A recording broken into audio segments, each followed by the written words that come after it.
Hello and welcome to Soberanía, the Mexican Politics Podcast. I'm your co-host, José Luis Granados, Ceja, a Mexican-born journalist living and working in Mexico City, and I'm a staff writer and host of the podcast over at Venezuela Analysis. As always, I'm joined by my co-host, Kurt. How you doing, Kurt? Welcome to the program.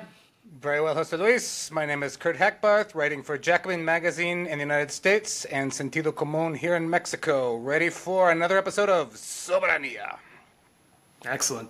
This week, we're going to open up the show talking about one of those three little agencies in the United States. Although not the CIA, so don't get too worried in this case. There's no spooks are going to come after us, Kurt. We're talking about the DEA, although equally a dangerous organization. And we're talking about the DEA because it's been in the headlines here in Mexico. We've seen some interventions by the leadership of that organization, making some commentary about the situation in terms of the so-called war on drugs at a global level as led by the United States, and their disappointment with López Obrador and the way that he's managed. We know that this has been a regular topic, an issue of tension between the United States and Mexico and their bilateral relationship.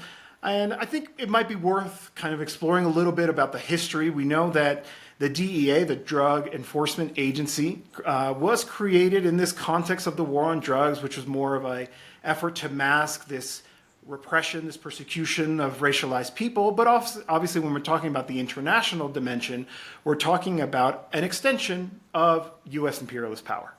And that very much is driven by this national security agenda. And it's an excuse, right? And I think probably the clearest examples in Latin America are Mexico and Colombia, where we know that the DEA's action was explicitly designed around the facilitation of the militarization of society, the entry of U.S. security analysts and experts and advisors, the entry of U.S. weapons, and basically an extension of U.S. policy when it comes to this. And so, one of the things that we've talked a lot about on this program, it's the namesake of the program, is Soberanía, sovereignty. And we know that López Obrador has actually, one of the reasons this has been an issue in the bilateral relationship has been precisely because he has exercised Mexican sovereignty when it comes to this policy and limiting their action. We talked about in previous episodes how he personally talked about the way that they had free reign in Mexico, that they would do and act and carry out even operations on their own accord without even running it by anybody domestically. And so obviously that changed with López Obrador, and that has been a major issue. But why has this been in the headlines more recently, Kurt? Fill us in. What's happening kind of in the last 5 years and obviously in the last week or so that this has been in the headlines? Yeah, so remember when we were kids and the movie Poltergeist came out and there was that big quote, "They're back," right? And then, of course, they did the remake of Poltergeist and they were back again. Well, the DEA is back. And, of course, they never went away. But what made news this past week was two things, right? First of all, another one of their curiously timed reports that came out that said, we're in an apocalyptic phase here, which is the greatest threat against the United States ever, right? Just, a few weeks before the election. And then our buddies over at ProPublica decide to re-up their disaccredited article from a few months ago. If you remember from a few episodes ago, we talked about the three-stage hit against López Obrador, trying to pin him as Narco AMLO and by extension Narco Morena, Narco Claudia. Starting with the Baker Institute report for 2024, then the three-way hits with ProPublica, Insight Crime, and Deutsche Welle, and then the New York Times, not to be left out, trying to cover all the bases of all of AMLO's campaigns ever, right? Well, just funnily enough, the ProPublica just decided to re-up their article, right, a couple of days ago. And as I put here on Twitter, you can't make this shit up. Having been thoroughly burned for doing stenography for the DEA, ProPublica recycles its discredited piece just weeks before elections in Mexico with a new quote from who? The DEA. Right? Which says their corruption is such a part of drug trafficking in Mexico that there's no way you can pursue the drug traffickers without going after the politicians and the military and police officials who support them, says Raymond Donovan, DEA ex-operations chief, right above the illustration of AMLO that they used for their piece in January. Now, what's the context of this? This new report from the DEA, right, which, paints a very apocalyptic picture of the situation, right?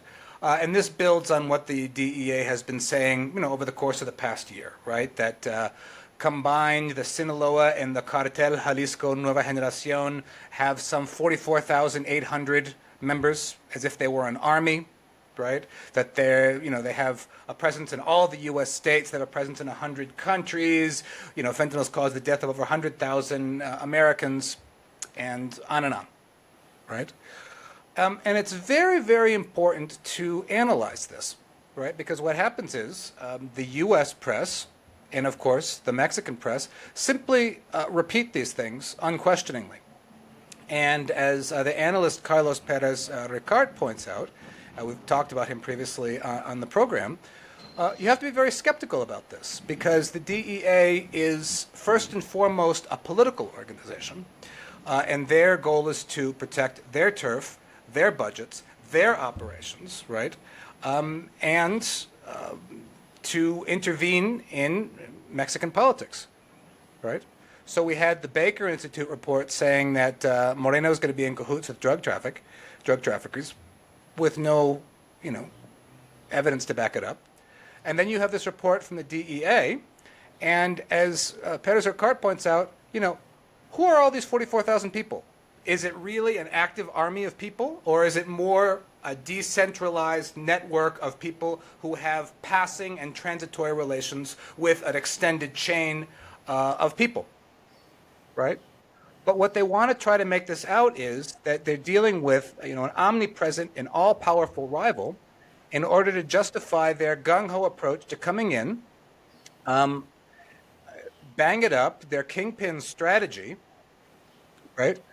And an eternal drug war, which, as we've seen in the last episode with regards to Ecuador, has a very sinister fondo to it. It's a very sinister real design, behind it, right?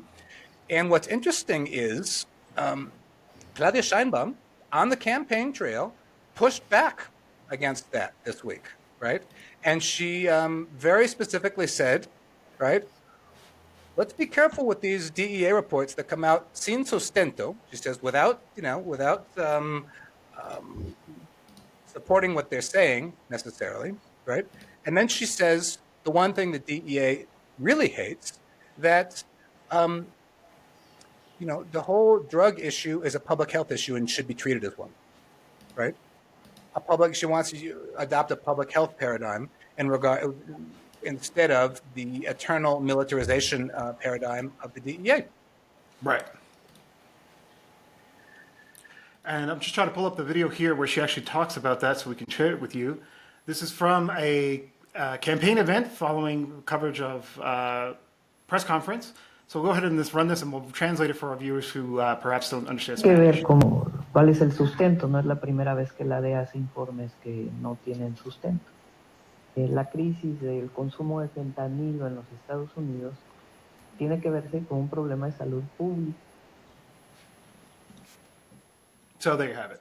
And I think that's so what she says is that what is the basis of these? This is not the first time we've seen that the DA comes out with these unsubstantiated claims, and then subsequently saying also as well that this is a public health problem, which is actually the appropriate response. It's funny because I think it also plays into this fact that a lot of people are trying to typecast Claudia Sheinbaum as, AMLO's hand-chosen successor, et cetera, trying to criticize her association with him and just admittedly some of his more conservative positions on social issues, especially when it comes to drugs and crime. I happen to disagree with some of his approach when it comes to this issue.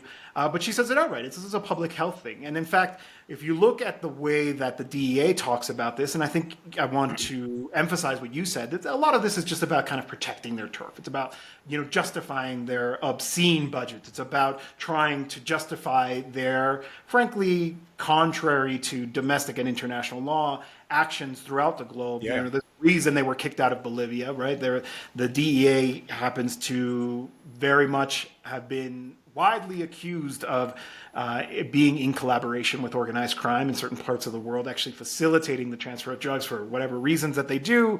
They'll claim that it's because it helps them get to the kingpins, right? That's their kingpin strategy, right? But have always talked about this. They talk about the impact. And I'm actually going to put the second video up of Ann Milgram, who is the head of the DEA, talking about her budget, specifically talking ahead in front of the committee in Congress in the United States. And this one's in English, so we'll go ahead and let it run. We've been waiting 8 months for one visa, and we know the cost of what that means for us in terms of our ability to get work done. Every year in the United States, we're losing more than 100,000 Americans. So time matters, and I couldn't speak with enough urgency as to how important it is for us to get those 13 agents and intel analysts into the country. So I'll stop it there. And the interesting thing, the thing that really jumps out to me in that last clip from Ann Milgram, head of the DEA right now, is the way that she works to tie the lack of expediency around these visas to the very real public health crisis around fentanyl and synthetic opioids in the United States, right? This is like, you're not giving us the visa, so therefore, we're contributing to this 100,000 USians dying a year. So I wanted to spend a little bit of time kind of breaking that down. One, again, we want to emphasize that this is a government that very much emphasizes the defense of national sovereignty, and it's not going to rubber stamp the approval of visas for DEA agents just like that, as it was historically in this country. And there's a very specific reason for it as well, which is not just, some kind of intransigence on the part of López Obrador, but in fact, a recognition that some of these characters are not to be trusted and probably might have good reason why they shouldn't be allowed in the country to engage in these activities. What is their history?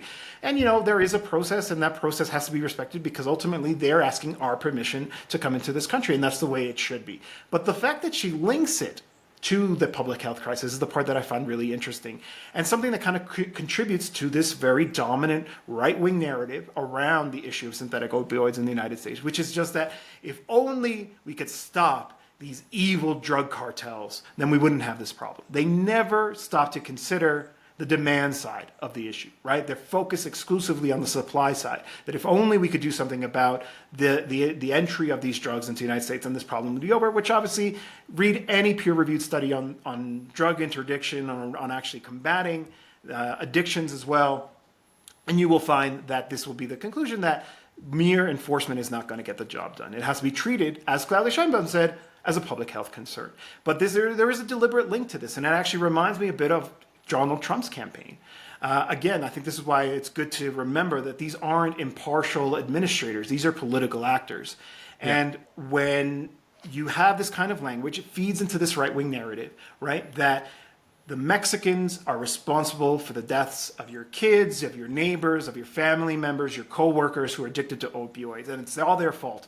And that actually, I think, is really dangerous because, as we've talked about previously, what that does is make it seem legitimate to try to put forward proposals like the ones we've heard from Donald Trump's camp and from the candidate himself of unilateral military action in Mexico, of using drones or using boots on the ground to quote unquote stop the drugs from coming in. That's super dangerous rhetoric. So Ann Milgram is out here repeating that, echoing these kinds of sentiments that I think can actually have pretty serious repercussions in terms of that bilateral relationship, which is how we open up this conversation in terms of like, how's it actually going to go forward? Because if if you look at the way that the average USian responds to this, they obviously are concerned, and rightly so, about this impact, but they feel that we're justified if we go back and engage in unilateral military action because they started it. The Mexicans brought this drugs and these crimes over. The same thing, like we mentioned many times before. Donald Trump probably wouldn't have won the candidacy and probably wouldn't have won the presidency subsequently had he not started his campaign talking about Mexicans being rapists and murderers. And so it's that same logic about riling up that xenophobic base. And so you're going to tell me that this person is not acting politically? I think it's pretty obvious that she is. Yes. And, it's funny, too, because it's like, what does Ann Milgram expect, right? The DEA has been very clearly briefing against López Obrador in the U.S. media, which led to this string of pieces at the beginning of the year, very clearly briefing against AMLO. And then they just expect Mexico to, open the door wide to, another dozen agents. Just, like that. Yeah. Right? Actually, I think AMLO's been too accommodating, right? They did let them in, right? They had to follow the procedure laid out in the National Security Law of 2021, but they did eventually give them their visas. But just this arrogance of briefing against the Mexican president and then just expecting that he's just going to approve agents like this for you. Yeah. And then if he doesn't, chop, chop, chop, you're going to blame him for rising fentanyl deaths in the U.S. Let us recall, and we can't emphasize this enough, the vast majority of fentanyl is imported into the United States by U.S. citizens at legal border crossings. Repeat, by U.S. citizens at legal border crossings. Walls and heightened border security and blah, blah, blah will do nothing to stop that. That just, feeds the beast of the military-industrial complex. Yes. And I mentioned this previously, right? Mexico only entered the equation in 2019 because of an agreement between China and the United States that China would start to crack down on the export of fentanyl and its precursors directly into the U.S. But like I said, if you don't attend to the demand, then the supply is going to figure out a way to make it because people still want it. They still want to consume it. So what did they do? They just started channeling it through Mexico. But a lot of it still comes directly into the United States, and as you said, by citizens actually trafficking it across the border. Yep, you wanted a free trade zone, you got a free trade zone. No? Comes with more. And what's clearly another of the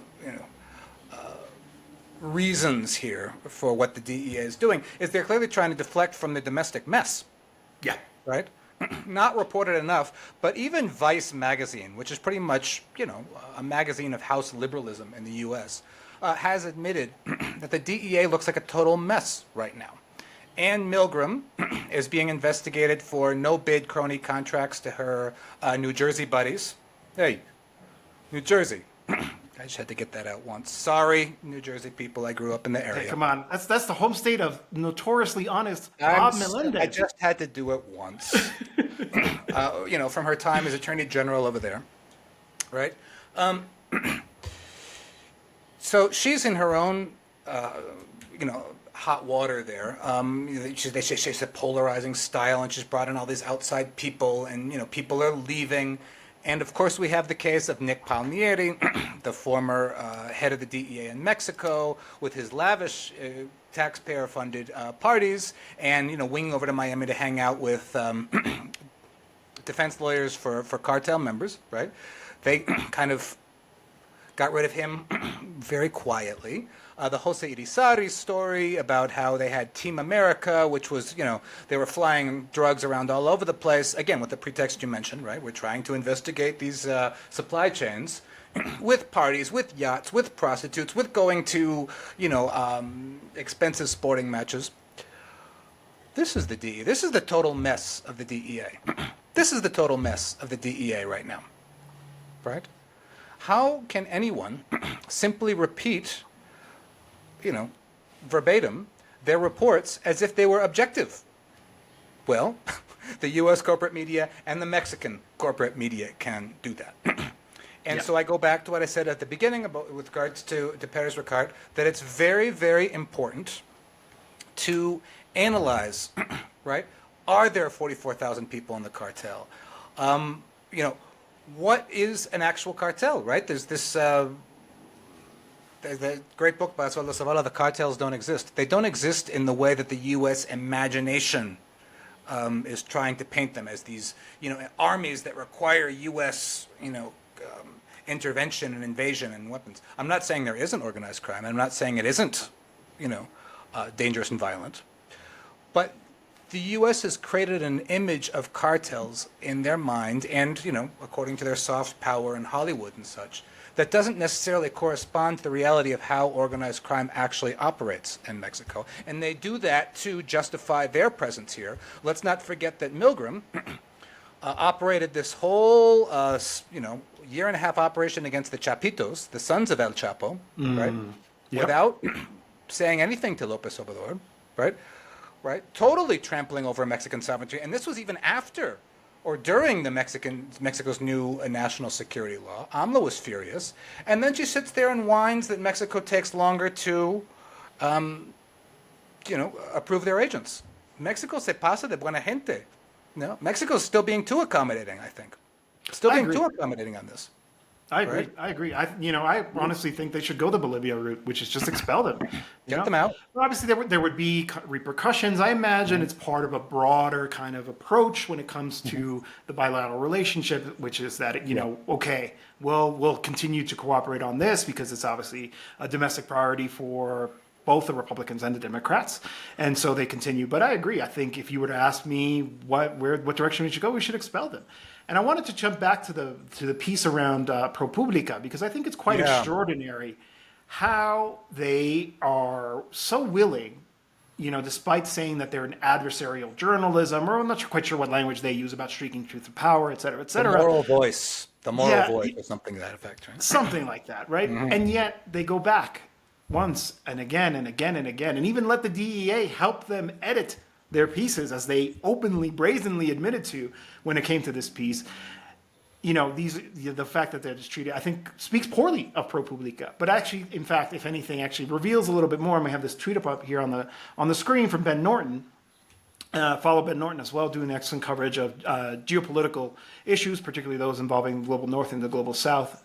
But he says U.S. governments are using this website, ProPublica, to meddle in Mexico's election. This story from January is bogus and was debunked, but ProPublica, funded by billionaire oligarchs, is circulating this BS again 3 weeks before Mexico's election, spreading propaganda from the DEA. And I think it's right. I think he's right to use that word, propaganda. This is coming from the DEA, being filtered through ProPublica. The DEA almost has like a cottage industry of its former officials speaking to the press. A lot of, in the same way that kind of the military-industrial complex always has somebody that can, be on these 24-hour cable news shows constantly, right? Feeding this line, perpetuating this myth, justifying their existence. Because let's remember, if the DEA was successful, it would cease to exist if they actually interdicted. But in fact, the seizures continue to grow year after year, right? The problem isn't going anywhere. Consumption continues to be an issue. Addictions are clearly still an issue. And so we see this. And I wanted to bring up this other page here, which is just the ProPublica supporters page. He's right. These are billionaires and their trust and their, their little funds. And there's all different ways of feeding information out there. Look at all of these organizations that fund ProPublica. Right? That's the long and short of it. Are you really going to be adversarial? You're really going to speak truth to power when you're actually being funded by powerful interests? Now, ProPublica has been mildly adversarial within the United States, right? Within the narrow domestic spectrum of the United States, right? They did an investigation into, the donors behind Clarence Thomas and, billionaire tax cheat to the IRS, right? But, that doesn't make them this scrappy, working class outlet. Far from it. The U.S. is just one group of elites against another. They happen to be in the other group, right? ProPublica was founded by a former Wall Street Journal editor, right? Paul Steiger. Wall Street Journal. I mean, please, right? They have, a network of very wealthy donors there. Mark Kolodny, the multimillionaire financier. They have these ritzy parties to raise money for ProPublica with Charles Rockefeller, with Sheila Spence from Spotify, Lawrence Rand, et cetera, right? This is the money behind ProPublica, right? It may go after Clarence Thomas, but, politics stops at the water's edge. And I think they serve a very useful function for organizations like the DEA, specifically because they spend a lot of money to paint themselves as a moral voice. So when the DEA wants to go after Mexico, they chose very carefully. They knew that if they planted this in Fox News, it would be seen as a partisan attack, right? Or any other. But ProPublica, oh, well, they're above this.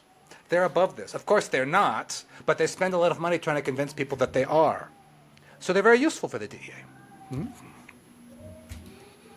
And so I think that's important when we look at this, because that tends to be also one of the issues that ends up crossing the border that ends up being news that makes it to the other side. I think when, like you said, the U.S. soft power with the way that Hollywood approaches the question, the issue of drugs and the U.S.-Mexico relationship, et cetera, et cetera. But I think as we just elaborated, we need to be wary of the way that this information is being presented and the timing of everything, of course, right? And the fault lines are there, the fault lines are there. The DEA comes out with its report, Scheinbaum pushes back. You say, this is going to be a big issue in the Scheinbaum presidency. It's being announced already. Yeah. Oh, absolutely. And I think in a future episode, we can kind of get some more into this after the election results, which we, largely expect Claudia Sheinbaum to win, right? It's not just about winning. It's not just about securing the mandate, but actually everything that's going to come after. López Obrador, in a way, and we've talked about this previously, I think the correct term is a political animal. He's very astute. He's very smart. He knows how to kind of keep his agenda at the top of things. Claudia is also a very talented politician, but we'll see how it actually plays out. And I think that they are going to be far more aggressive towards Claudia Sheinbaum than they ever were towards López Obrador. I think they're going to perceive her, whether or not it's true or not, whether or not I agree with it or not, as weaker. And so I think it's important that we kind of keep an eye on in terms of what are these different poderes fácticos, these default powers and the way that they're going to operate, knowing full well that they're actually going to be facing a majority Morena Congress, a Morena presidency, Morena in Mexico City, et cetera, et cetera. And that actually brings me to our next topic, and I wanted to loop back a bit to what we were talking about actually not too long ago, which is this case of Maria Amparo Casar and the alleged corruption that she engaged with, collecting a pension that she was possibly, likely not entitled to. But before we get into it, the reason I was talking about López Obrador is that, it's kind of played out a lot in a way that I think he predicted it was going to play out. And it actually fits into the narrative that's happening in this election, which is the rotten judicial system. So this issue comes to the fore. We've talked about it. Watch our previous episode to get some more information in case you missed that one. But basically, she's collecting a pension that she's not necessarily entitled to the tune of over 40 million pesos, an extraordinary sum of money.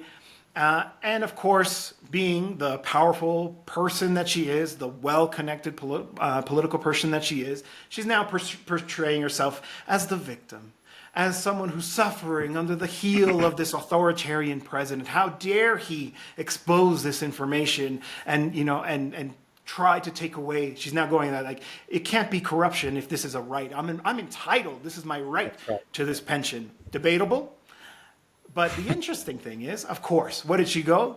She went into the rotten judicial system here in this country, one of the major topics of debate in this election about the need for a major reform, an overhaul of the judicial system. And root and branch. She got what she wanted.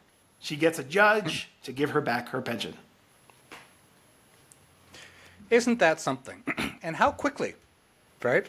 A judicial system that is so slow to act, right? Where thousands of people languish in prisons, for years without ever getting to a sentence, right? One of the most, infamous cases is Israel Vallarta, right? Who's been in prison now for, I think, up to almost 20 years, without even ever getting to a trial, right? But when they want to, are they so quick? In 2 days, she got an amparo. An amparo is a form of an injunction. And the judge said, unless there's a formal order, or something, then she needs to get her pension back. And she contends there in the document that it threatens her livelihood if she doesn't get to have this 125,000 peso a month pension, right? So that's 30 million, pesos that the Mexican taxpayer has been out on that, plus another 17 million in this fraudulent life insurance policy. When what's particularly amusing, I mean, it's indignant, it's maddening, but it's amusing, is that the pension is supposed to be paid out until December 31st, 2999. 2990, the year, as if, at the rate the human race is going, it's not even going to get to, anywhere close to that. But The planet is going to burn up before her pension. but she'll still have her pension. She'll be the last human being sitting on the planet collecting her pension, right? So I put in another tweet, may the year 3000 come so that Maria Amparo Casar finally is not collecting a pension, right? Yeah. It's extraordinary. And so what I put here is, right, un poder enviciado, right, a corrupt power, orders a fraudulent pension to be returned to a corrupt individual in record time. At this point, the judges are just, shoving it in our faces. Yeah. And going back to what you said in the previous point, I think that's what's important here, is AMLO's a political animal. He knew they were going to do exactly this. Yeah. He wanted them to do it, and they did it because they're stupid. You think they could have at least waited until after the election to give her amparo, but no, they handed a campaign issue to AMLO Morena on a silver platter, returning a fraudulent pension to, a spectacularly corrupt USAID-funded oligarch. This is exactly what AMLO wanted, and they did it. This is, how out of touch they are, that whenever AMLO, prepares a trap for them, they just, waltz right in. That's right. And, it's still difficult to tell whether or not Morena is in a position to win that supermajority. I think they're close. I think it really all depends on what the voter turnout. Like, we're weeks away at this point. June 2nd is the election, Sunday, June 2nd. So it's quite possible. But there's been an interesting development in the political scene. And I want to move on to our next topic here that I think speaks to the fact that things are changing quickly here, and they could quite likely be well positioned to possibly win that supermajority. Now, we've talked about this previously. Morena wants to win a supermajority. They call it the Plan C, in order to engage in these deep transformations, these constitutional reforms that the opposition is not interested in agreeing with Morena to do. And so they feel that their demand to the voters must be deliver us a strong mandate so that we can continue with this. And one of the places where you can get a pulse of things has been the simulacro universitario. So what this is, and it's very important that we emphasize this, it's not just a poll. What they actually do is a group of young people get together. It was a self-organized thing with actually zero funding, all kind of self-funded, to engage in a mock voting process in their universities. So actually setting up voting booths, setting up polling boxes, issuing ballots, having the students actually present their IDs. Even some of them even went so far as to get that indelible ink, and so marking students that already voted, just to kind of give a little bit of a richer experience. Where are young people in university at when it comes to this? And the results are not surprising in the sense that Claudia Sheinbaum, who's leading polls generally, has been winning. So here we see, this is the actual 480 different campuses. So, universities have various campuses, participated in this. And here we have the actual 300,000 votes. I mean, it was a sizable. Yeah, exactly. 255,000 according to their figures here. Yeah, but still an extraordinary number. Actual direct participation with this, right? And Claudia Sheinbaum in first place. But here's the more interesting bit of information.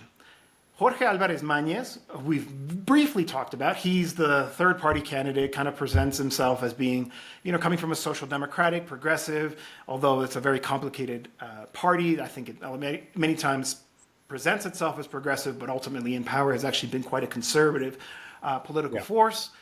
He got second place. He beat Xochitl Gálvez. And so he got 23.1% of the vote in this simulation of a vote, and Xochitl Gálvez only got 8.5. In fact, she's flirting closer to the no votes than Álvarez Mañez. And there's a couple of things that we could talk about here. One, I think Claudia coming in first place is no surprise. Generally, she is the strongest candidate in this race. I think that also kind of reverberates down into the youth, into the university students. Younger people tend to be more progressive. Younger people tend to embrace this. Obviously, many of the policies that Morena implemented in power under López Obrador and in the various governorships have favored young people, especially those seeking higher education. I can confess, I've mentioned this previously, personally benefited from a scholarship at the Autonomous University of Mexico City that came from the federal government, so I could focus on my studies full time. And so, in that sense, it's understandable. The other thing, Jorge Alvarez Mañez has very much designed his entire strategy around trying to reach young voters. He's very much emphasized social media. It's a much smaller budget, it's a much smaller campaign. You know, he made this song that went viral in a kind of very stretching the definition of that term, you know, his little dance and all this kind of attention that he's brought. So it's not terribly surprising, but nonetheless, the Xochitl Gálvez campaign ought to be very worried that they not only fell to third place, but fell to a distant third place. And I think the part that really concerns me about their response has been the fact that they've been trying to delegitimize the process immediately, right? Instead of sort of eating a slice of humble pie and admitting, okay, our message for some reason isn't resonating with young people. We have to do a better job. No, desacreditar. Trying to delegitimize the process, saying that it was Morena-led, that it was biased, that it was just an informal poll. In fact, some of the media figures in this country, including Ciro Gomez Leiva, did likewise, trying to suggest that this should not be trusted, take nothing away from this. This was just an exercise that Morena did secretly to try to position themselves as being, you know, popular amongst young people in the country. And I think that part is frankly disappointing. It is upsetting to me because, you know, they pay all this lip service to the need for people to turn out to vote. It's so important. The young people need to be politically engaged, which they are, right? Anybody who says that they aren't isn't paying attention, right? Only because they didn't like the result to come back and try to delegitimize the process. And I watched the full interview that one of the spokespersons did with Sin Embargo, and excellent, just a very clearly articulate, intelligent young woman, Pamela Guevara is her name, who's very clearly articulated, hey, listen, you want to criticize us? That's fine. If you think that we made some mistakes in terms of organization, that's fine. But don't try to say that our process was delegitimate. Don't try to say that we were paid to do this, right? You know, you look at the pictures online, it's quite literally, they found whatever cardboard boxes they could find, and they could try to carry out this process in a participatory way, and they should be lauded. And I'll end on this final point, which is that we talked about the INE and their bloated budget. They did this on their own, with their own resources, however possible they could. In fact, the spokesperson that I just mentioned, she said that they couldn't even carry out the process at their campus because the power went out, right? Like, speaks to the challenges of doing this, right? Where's the INE? Aren't they supposed to be promoting the vote? Why didn't they do something similar like this? I've seen Instead, nothing from the INE they have promoting the catered vote. meals and their fancy meetings and their expensive offices in the south of the city. But when it actually matters, when it comes to actually promoting the vote amongst the most important segment of the population, the young people, because they're the ones who are going to have to deal with the consequences of this election result, they're nowhere to be found. Yeah, and a few points here. You're absolutely right. I've seen nothing from the INE here in Oaxaca, for example, promoting the upcoming elections and participating in the elections and the vote. They've brillar por su ausencia, as we say in Spanish, Yeah. right? They've shined from their absence. A couple of points here which I think is important about this to add to your excellent analysis. First of all, young people constitute 33% of Mexican voter rolls. Mexico is a young country. It's much younger than the U.S. and northern and Western Europe. This is a younger society, right? So it's very important that to take that into account, right? The United States has this whole thing about the aging population. The average age in Mexico is much younger. So 1 out of 3 voters in this upcoming election are going to be younger voters, which adds all the more importance to this exercise.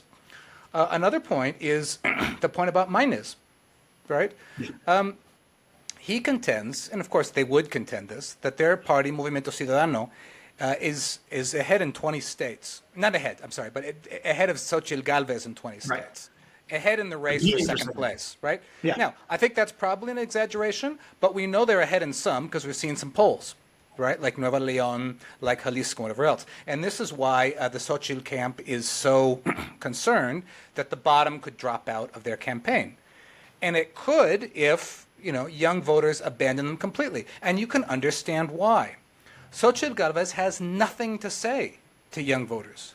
Really has had nothing to say, right? Claudia Sheinbaum can point to the scholarship programs. She can point to the infrastructure programs that help students get back and forth to school and the campus and all that. She can point to the scholarship, to the pension and other things, aid to single mothers and disability pensions that give their families space so that they can go out and study, right? Otherwise, they'd have to be working. Right? These social programs give a space for families so that students can study instead of having to go right into the workforce. Right? Xochitl Gálvez has had nothing to say, and on top of having nothing to say to students, they impugn their motives. Yeah. They impugn their motives for holding this simulation. Right? Similar to how in the United States now they're impugning students for going out and protesting the genocide in Gaza, right? On one hand, they're an apathetic generation of crystal, but on the other hand, when they show themselves to be active and politicized and informed and concerned, oh no, we don't like that. So what do you want? Obviously, they want them to fall into line, go and work for the corporations or whatever they can do and shut up. Basically, that's what they want them to do, right? And you one make such a final good point. I can't think of a single policy point that really speaks to the demands of young people in Mexico really today. none that Even around we've seen an impressive mobilization of young women in particular, the feminist movement, especially here in the capital, and even her answers when it comes to gender-based violence are really, really quite lacking. I remember it was kind of like a very improvised response that she gave where she talked about needing to act quickly and use technology. Like you could tell that she just hadn't been well coached on the issue, you know? And this is an election where the two leading candidates are women, in a country where there are an estimated 10 murders of women a day. And you don't have a good response, right? Like this is a major issue for a lot of young women in particular, and that there's nothing there. It's quite extraordinary. And what's interesting here is if Maynes has a certain degree of support amongst young voters, this kind of leads to the question of what's the future of the Mexican right. If the Xochitl Gálvez campaign collapses into third place, or if it just has its kind of expected mediocre second place, right? With the PAN and the PRI together, right, at best around 30%, as of things stand now, right, at best.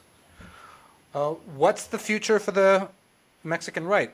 Is it kind of, is it going to go the way of other Latin American countries and European countries and the U.S., lurching off to a far right, right?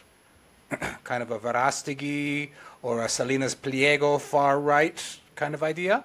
Or is it going to go kind of this Guy Smiley kind of right, with Maynes, with his smile and his orange sneakers, and this party of Movimiento Ciudadano, which pretends to be progressive, but actually isn't when you see their voting record, right? Yeah. There's been circulating over the last few days a very fiery speech that Maynes gave in the Congress, several months back, defending, right, Felipe Calderón's wife, Margarita Zavala, right, of the PAN, right? So really, they're the PAN, they're the orange PAN. Yeah, that's what we call them here in Mexico. El pan naranja. They're the orange PAN, but he does well in the debates. He's got the plastic smile. He's got the orange sneakers. Right? So is that going to be the future of the Mexican right following the Gálvez debacle? Or are they going to go kind of lurch far right? That's just an open question that I'm sure we're going to come back to several times in this podcast. To answer very briefly here before we move on, if their history of the right in Latin America is any guide, they're going to go extremist. They're going to go to coup plotting, to cozying up to U.S. imperialism, cozying up to transnational capital, to capital strikes, like I said, coup plotting, we'll see. I think that if that kind of that old pan pre-right is going to go down that way. Movimiento Ciudadano is interesting because I think they're also looking for, and maybe you can help me with the translation here, sus cuotas de poder, right? Like their little pocket of power. Right. And I think that if they actually have a strong representation in the Congress, let's say Morena falls short of the supermajority that they need for reforms, I think they could seduce Movimiento Ciudadano to support them on a handful of them, of policy items around certain reforms. And we could actually see the kind of transformation that's urgently needed in this country. I don't think that would be the worst scenario, to be honest, right? Take advantage of the fact that they posit themselves as progressive and actually call them out on it. Be like, well, if you're progressive, well, this is what needs to happen. Are you with us? And they're more likely to break away in the same way that they decided not to join this opposition coalition, much to the chagrin of the Claudia X Gonzalez and the Enrique Krauzes of the world. Which brings us to our final segment here, which is our bad coverage of the week from none other than Enrique Krauze, where he writes... It's a doozy. It's a doozy of a dumb one, too. So I'm surprised it took us this long to bring a Krause piece into... I know. Hemos tardado. Right? Our apologies. It's no surprise, right? Who is Enrique Krauze? Well, he's a Mexican historian. In fact, some of his history books are actually quite interesting. They're rigorous studies. Obviously, they do have a certain smaller liberal ideological bias in them.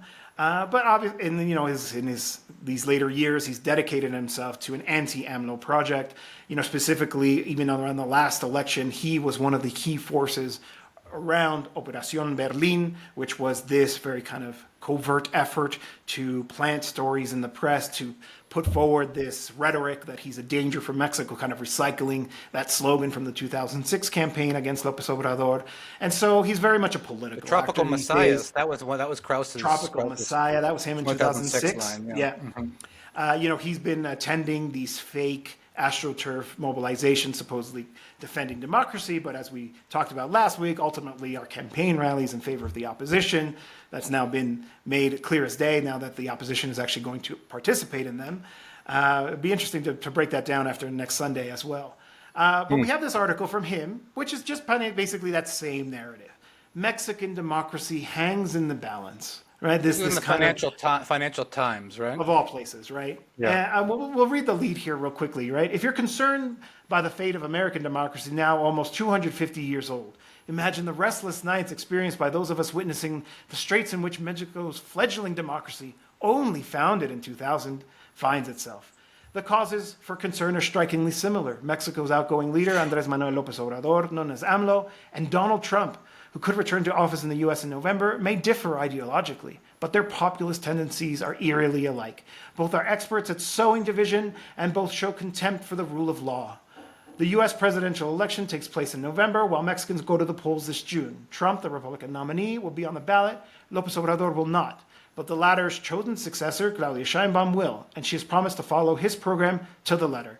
Sheinbaum benefits from López Obrador's popularity based on boosting welfare programs and doubling the minimum wage. He has also benefited from the daily 3-hour press conferences, which mainstream media often reports without much of the way of critique or context. And basically goes on and on. Continuing López Obrador programs will entertain some immediate consequences, basically saying if Claudia Sheinbaum is elected, as is again, there's that phrase again, hand-chosen successor, then it's going to spell the end of Mexican democracy. There's a lot of that rhetoric, right? Where, especially from the opposition and its spokespeople, saying this could be Mexico's last democratic election, which is such a farce, right? That's not the case whatsoever. But also, I take issue even with this notion that Mexican democracy was founded in 2000, right? This fake transition that happened in this country. There was no real transition. It was just the exchange of one party for another, the same continuation, the same two right-wing parties of power. Yeah. And let's not forget that 2006, the election that followed Vicente Fox's election, where the Free finally was ousted, was a massive fraud. So the idea that Mexico is this fledgling democracy that is at the brink of being lost is an absurd notion. If anything, 2018 should be seen as the birth of an authentic democratic transition in Mexico. Yeah, and if you scroll down a little bit there, he really goes off the rails. I mean, the whole thing begins, ludicrously, but he really goes off the rails at the end. Again, saying that, like in the Bloomberg podcast, that she's going to be Dmitry Medvedev to AMLO's Putin, right? That they're going to destroy the autonomy of the the judicial branch, right?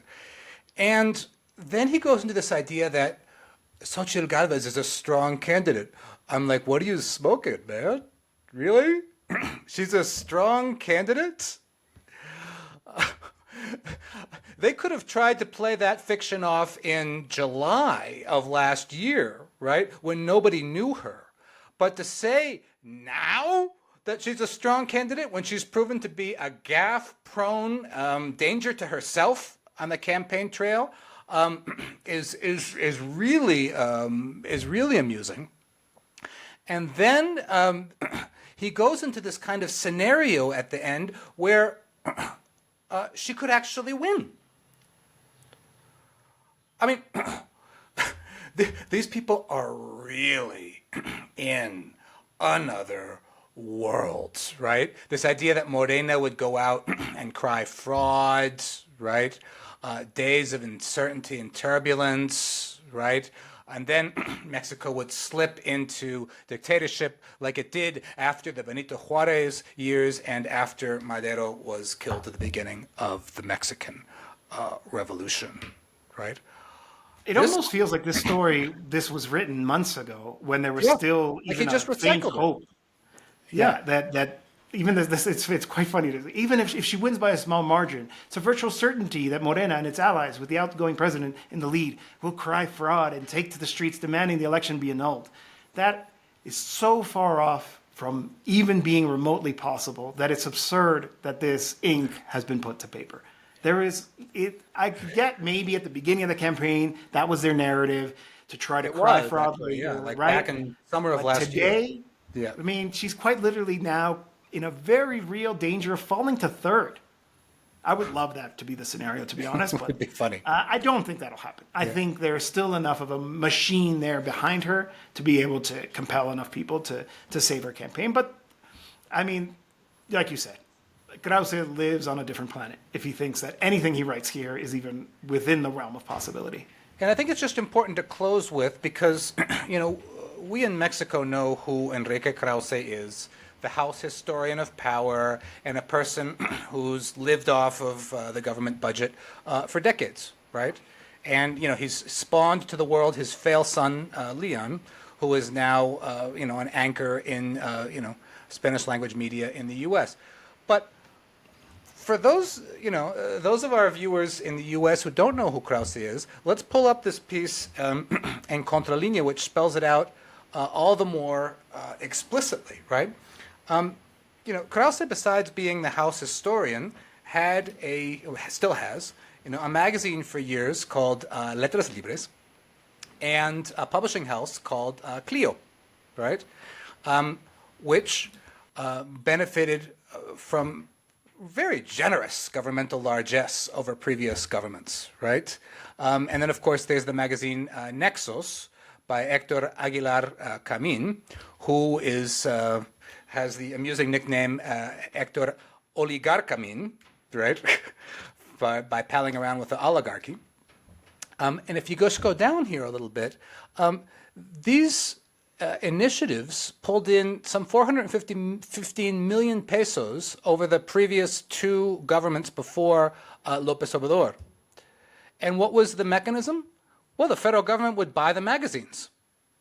These weren't magazines that made an effort to get to the general public through their own circulation.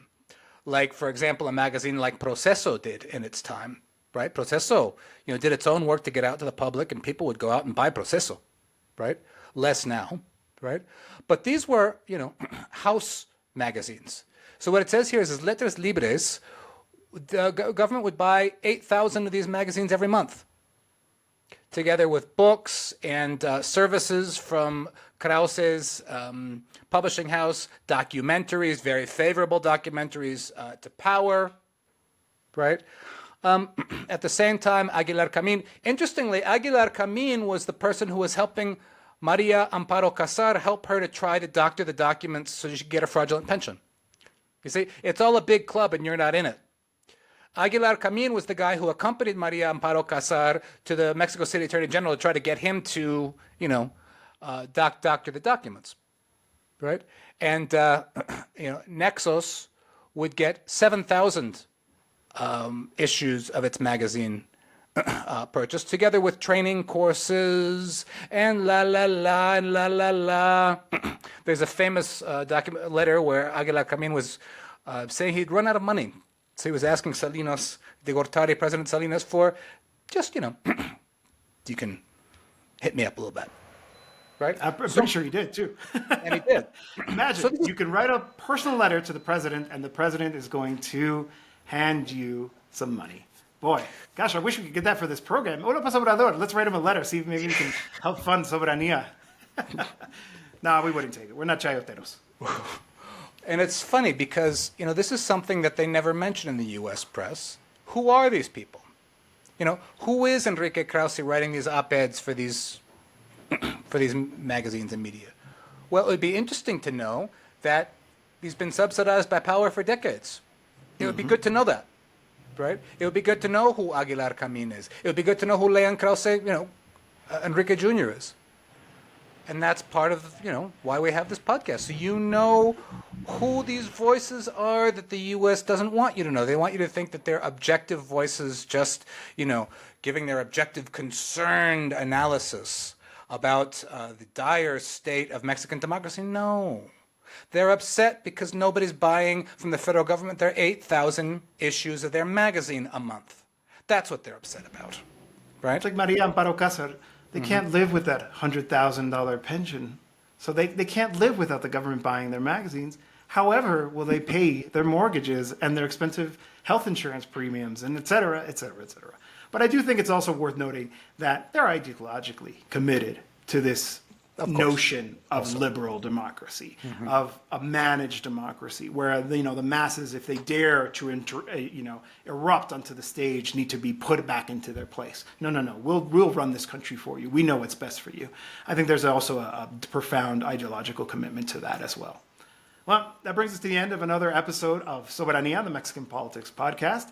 As always, I've been your co-host, José Luis Granados Ceja, and as always, joined by Kurt Hackbarth from Jacobin Magazine. Kurt, where else can people find all of your information and your social media? I'm on Twitter at Kurt Hackbarth. I have my articles at Jacobin that are oftentimes then translated into Jacobin America Latina. And please follow also my work over at Revista Sentido Común. I have my column there, and then once a month I host their program Arias Comunes, where we have interesting guests like José Luis, where we talked about the Atlas Network a month or so ago. So follow me over there as well. Excellent. And as always, you can follow me on social media, Granados Ceja, my last names, on Instagram, Twitter, the rest of it. And please like and subscribe. Helps get this program out there, reach your friends and family. Thank you so much for joining us. See you next time.